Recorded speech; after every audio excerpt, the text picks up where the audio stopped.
This is Restless by Design, a collection of essays. I'm Annie Alden. I didn't write this because I had everything figured out. I want to be very clear about that. I wrote this because I didn't. But rather, I see that there were patterns that I could feel but couldn't always name.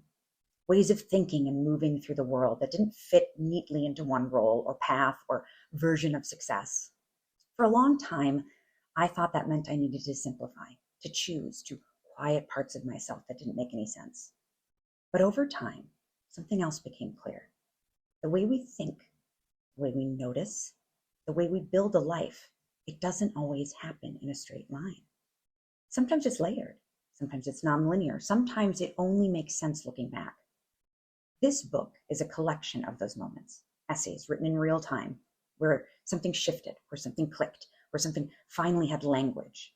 They're not instructions, they are not answers, they're reflections, observations, a way of making sense of things as I'm living them.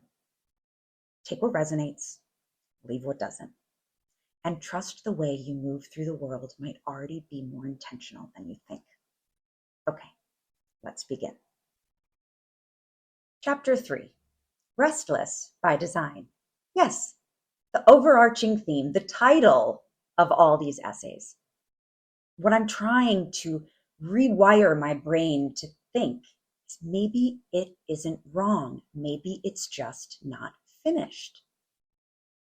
I've been using the word restless a lot lately, and I've started to notice the way that it lands. It generally is matched with negativity, because people go, oh, it's unsettled, it's discontent. It's like, well, there's something missing. You're not quite right. Like a person, you can't be satisfied. And for a while, I wondered if that was true. And I really thought there was something wrong with me. If this constant movement, the shifting, the rethinking, the changing of my mind was a sign that I wasn't doing something correctly, that I needed to find a way to settle, to arrive, to feel finished. But the more that I've paid attention to it, the more that I've started to question that assumption. Because what if restless isn't the right word, or at least not the way we've been taught to understand it? What if it's not about discontent? What if it's about process? There's a difference between being unsettled and being in motion, between searching for something you don't have and actively building something that isn't finished yet. And I think for me, it's the latter, or at least that's what it's starting to feel like. I don't feel like I'm missing something. I feel like I'm in it. I'm in the middle of building. I'm in the middle of learning. I'm in the middle of becoming. As I've said before, I'm in the thick of it. And those states by nature don't feel still. They're not supposed to. We tend to associate stability with stillness, with clarity, with knowing exactly where we are and where we're going. But that version of stability doesn't always leave room for growth. Because growth, almost by definition, requires movement. It requires change. It requires reconsidering. It requires, at times, changing your mind. Let's take a step back for a second and think about a scientific experiment and the constants and oh, that didn't work, then let's try this. Why don't we feel as creatives we can experiment? The idea that changing your mind isn't a failure of conviction. It is a reflection of new information, perspective shifting, of understanding deepening. The same goes for not feeling done. We are taught in subtle ways to move towards completion. Check that box, finish that list, to figure it out, to land somewhere, to become something and stay there. But I'm not sure that's how it actually works, at least not for everyone. Some lives aren't meant to be lived in a fixed state. Some are built through iteration, through trying something, learning from it, adjusting, expanding, moving again, not because the first version was wrong, but because it wasn't final. And maybe it was never meant to be. I mean, when I look at my own life through that lens, the restlessness starts to feel different, less like something to fix and more like something to understand, even something to work with.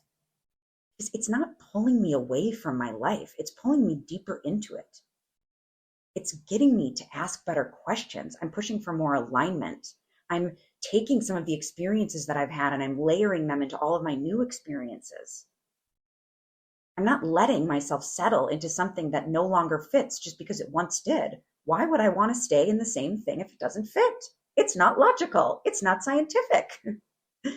And maybe this is also part of a larger shift. We're living through a time where things are changing quickly, technologically, culturally, political. The rise of artificial intelligence is shaping how we work, how we think, how we create. I mean, entire industries are evolving in real time. Definitions of stability, career identity, all of it feels less fixed than it once did. For a lot of people, that creates uncertainty and fear, I will say. And I've had that myself. But often, this uncertainty then turns into something else. It makes us feel like we need to decide quickly, to label things clearly, to make sense of something before it's actually settled. Okay, this is good, this is bad. So then we go into binary thinking, black, white, this will work, this will fail. The truth is, we don't actually know yet. We are in the middle of it. We are in an experiment. And there's something uncomfortable, also honest about that.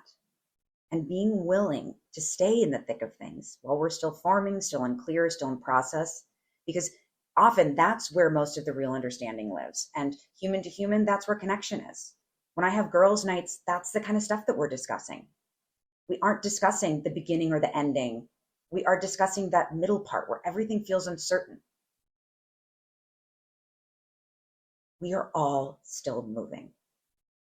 We are still being shaped. We are still open, malleable. And maybe the real shift isn't in trying to predict where things are going or forcing certainty where there isn't any, but in learning how to stay present inside the unfolding, to take it as it comes, to stay engaged without needing to define it too quickly. And that can be uncomfortable. Trust me, I know, I feel that daily. And there are moments where I still want things to feel more certain. I want them to feel more finished, more defined. Maybe you felt that too, that pull towards clarity, even if it isn't quite there yet. There's also that kind of energy of not being done, that kind of openness, a sense that things are still unfolding, that there's still a place to shift, to learn, to evolve. And maybe that's what this really is.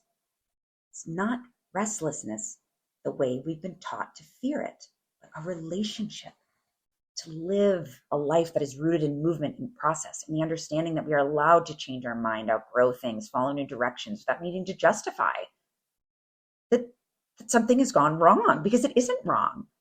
Maybe it's just not finished. Maybe it never will be. And maybe for the first time, that doesn't feel like something has to be fixed.